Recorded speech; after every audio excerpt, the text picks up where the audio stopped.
Flavien Fucher, on est là sur le Divertipark. Alors il y a ce qu'on peut voir quand on vient seul en tant qu'adulte avec ses enfants, ses petits-enfants.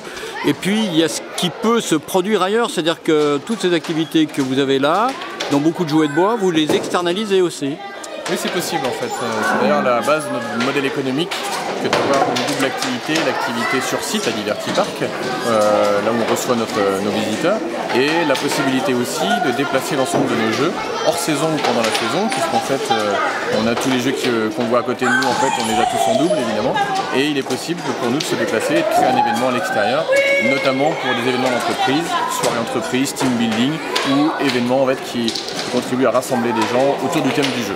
Donc quand vous venez dans un arbre de Noël d'entreprise, qu'est-ce que vous faites? Vous emmenez ces jeux-là, vous les posez, vous organisez les animations? Alors il faut distinguer deux types de clientèle, l'entreprise et le comité d'entreprise. L'entreprise va nous confier l'organisation d'une demi-journée de type team building pour, on va dire, entre adultes, où on va pouvoir déplacer le Maxi Baby Foot à 22 joueurs par exemple, mais aussi l'ensemble des jeux en bois ou les casse-têtes, de façon à organiser des ateliers thématiques encadrés par nos animateurs.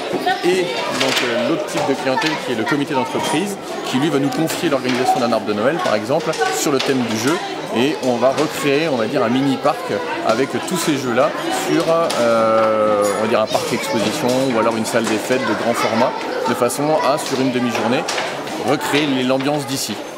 Il y a un public pour ça, je veux dire, qui accepte de sortir de l'ambiance Père Noël? Ah oui, bien sûr, ouais. Alors souvent c'est un complément d'un spectacle de Noël par exemple, mais l'idée c'est aussi d'apporter quelque chose de nouveau à l'approche de Noël. Donc forcément on a toujours cette notion de cadeau, cette notion de spectacle, d'arbre de Noël, mais on intervient après pour justement rassembler les familles, l'intérêt de nos jeux étant de pouvoir faire jouer et des adultes et des enfants en simultané, alors que le spectacle en général est plus dédié aux enfants. La partie qu'on propose nous est souvent dédiée, on va dire, à la famille au sens large, tout comme le parc ici d'ailleurs, où les grands peuvent s'amuser autant que les petits.